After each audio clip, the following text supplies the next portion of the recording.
Fábio Sorge, Beca Surrada. Pessoal, hoje eu resolvi comentar, a pedido do meu amigo, o advogado criminalista Dr. Lucas Grandotto, sobre a Lei Mariana Ferrer.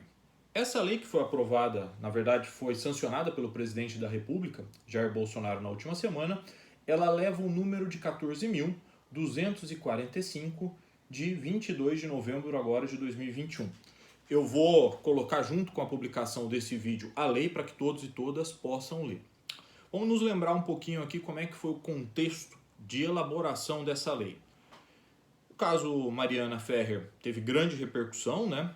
Principalmente com a notícia de que a sentença teria feito menção ao chamado estupro culposo, né?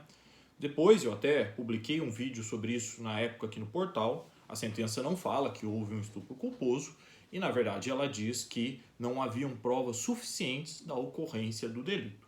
Pode-se concordar ou discordar dessa decisão, eu na época dei a minha opinião também sobre esse fato.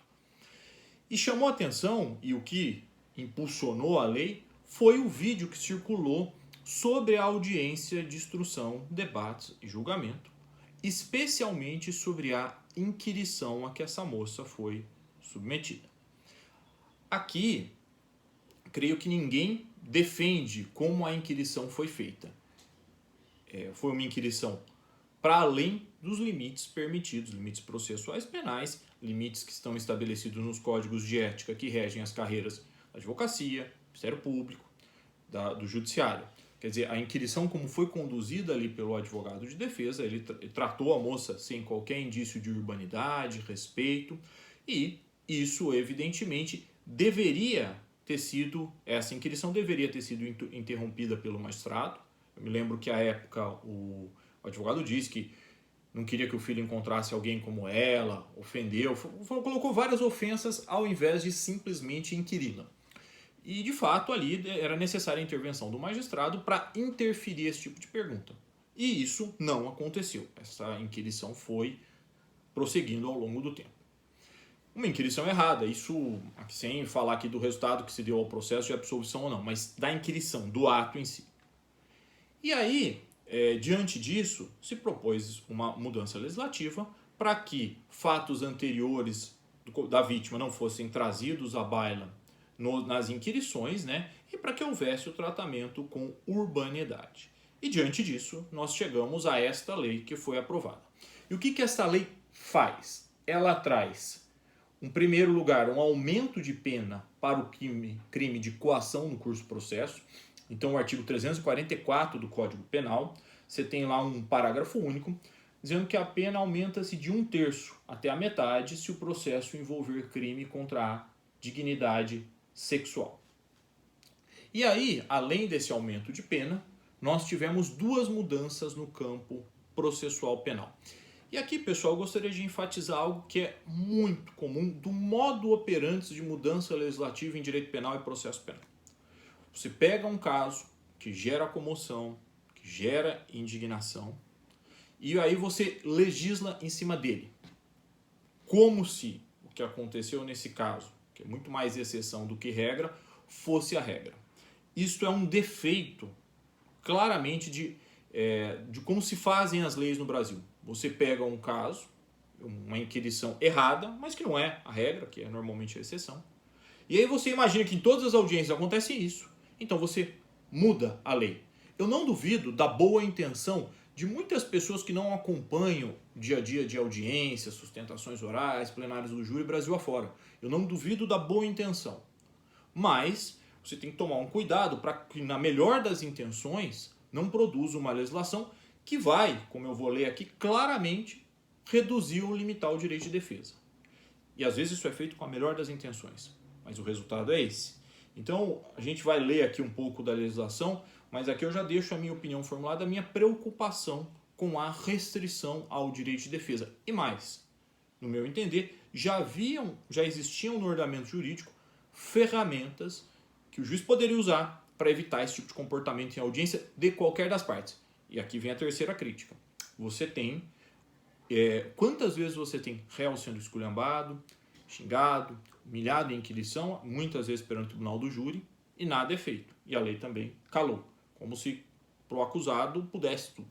né? O cara pode ser xingado, chincalhado, ofendido e está tudo certo. Vamos à lei. Então, além da mudança penal, você passou a ter uma mudança então com a introdução do artigo 400-A no Código de Processo Penal, que tem a seguinte redação: na audiência de instrução e julgamento, e em especial nas que apurarem crimes contra a dignidade sexual, todas as partes e demais sujeitos processuais presentes no ato deverão zelar pela integridade física e psicológica da vítima, sob pena de responsabilização civil, penal e administrativa, cabendo ao juiz garantir o cumprimento do disposto neste artigo. Vedadas. Inciso 1º. Manifestação sobre circunstâncias ou elementos alheios aos fatos objeto de apuração nos autos. Inciso 2. A utilização de linguagem, de informações ou de material que ofendam a dignidade da vítima ou de testemunhas.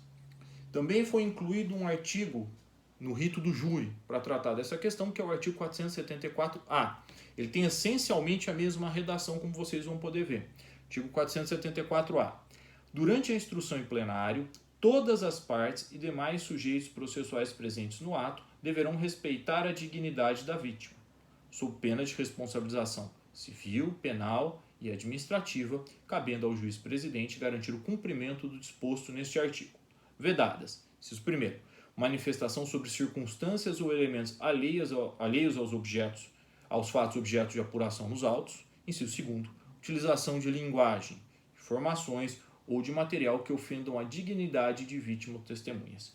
E aí foi incluído também na Lei 9.099, no artigo 81, a mesmíssima disciplina, um artigo 1º-A, né, no artigo 81 então da Lei 9.099, dizendo que durante a audiência, todas as partes e demais sujeitos processuais no ato deverão respeitar a dignidade da vítima, sob pena de responsabilização civil, penal e administrativa, cabendo ao juiz garantir o cumprimento do disposto neste artigo, vedadas: manifestação sobre circunstâncias ou elementos alheios aos fatos objeto de apuração nos atos, e segundo, a utilização de linguagem, de informações ou de material que ofendam a dignidade da vítima e de testemunhas.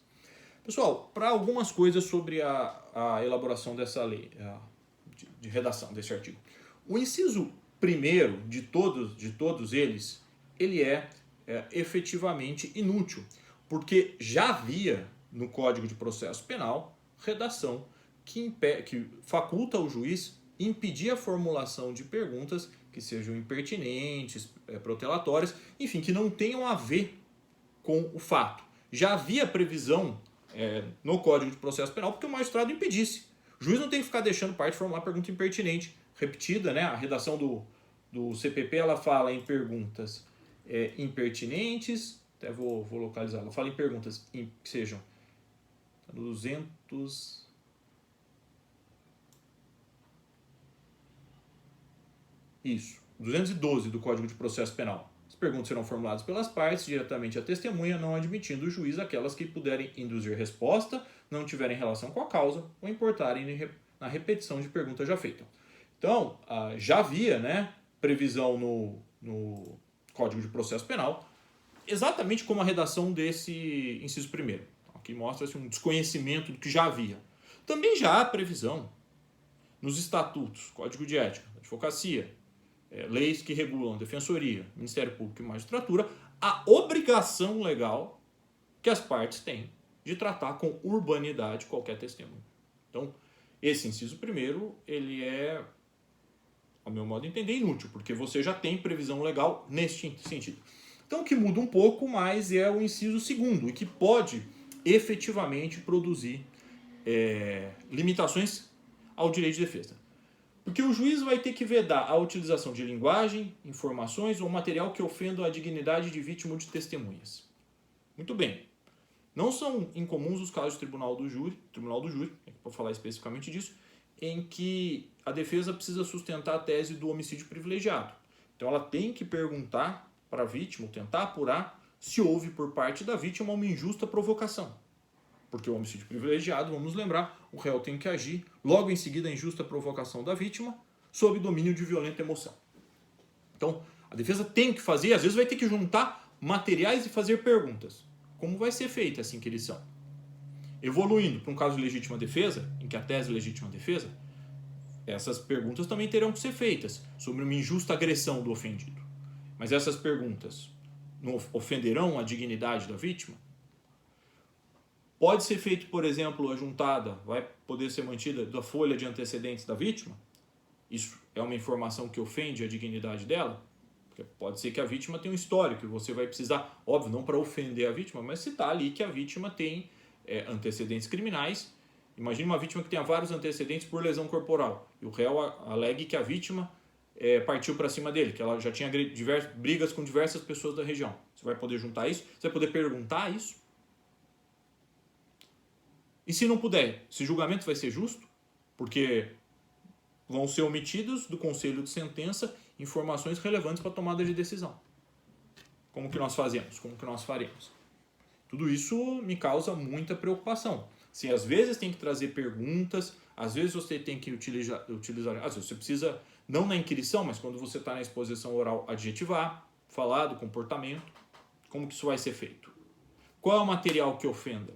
A folha de antecedentes é o material que ofenda? Uma publicação em rede social, uma matéria de jornal é coisa que ofenda?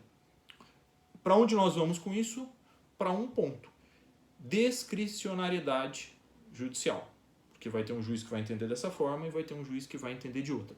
E isso é horrível, porque vira uma loteria. Porque o juiz do júri ou do criminal pode entender numa vara criminal de uma forma, numa vara de júri de outra, e o outro juiz de outra forma. Isso aqui você dá algo extremamente subjetivo,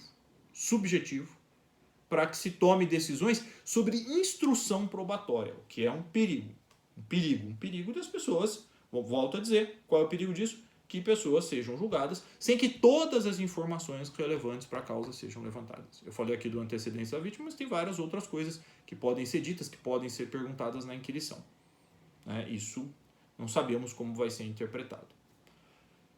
Entendo e reitero aqui para finalizar, o vídeo já está ficando longo, eu compreendo quem batalhou pela lei, quem vê a audiência, que aquilo realmente, a instrução é indefensável, a instrução não deveria ter caminhado dessa forma, e eu entendo que quem vê aquilo pede uma mudança legislativa, mas essa não é a melhor forma da gente legislar ou da gente mudar a nossa lei.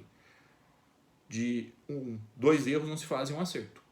É sempre importante ter em mente isso. E aí, ali o erro foi não usar as ferramentas judiciais que você tem em mãos.